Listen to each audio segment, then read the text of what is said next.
Assistant commissioner Jalalpur Pirwala Mirza Raheel Baig کا بنیادی مرکزیت سمیت مختلف اداروں کا دورہ، اداروں کی بہتری کے لیے ہر ممکن اقدامات اٹھا رہے ہیں، میڈیا سے گفتگو۔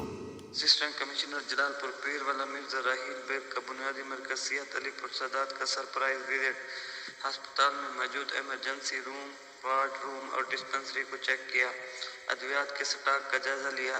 میڈیکل افیسر نے اسسٹنٹ کمشنر کو ہسپتال میں موجود سہولیات سے آگاہی دی اور ہسپتال کو درپیش مسائل سے بھی آگاہ کیا۔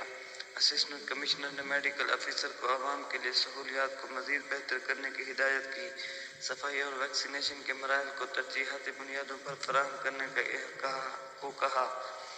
علاوہ ازیں اسسٹنٹ کمشنر نے گورنمنٹ بوائز ہائی اسکول علی پور سادات کا بھی وزٹ کیا، تدریسی نظام کو چیک کیا، مختلف کلاسز کے وزٹ کے دوران کے طلباء سے سوالات بھی کیے۔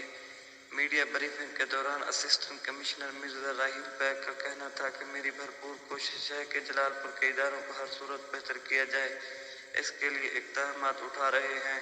عوام کو اگر کسی ادارے سے مسئلہ درپیش ہو تو وہ اطلاعات فراہم کریں۔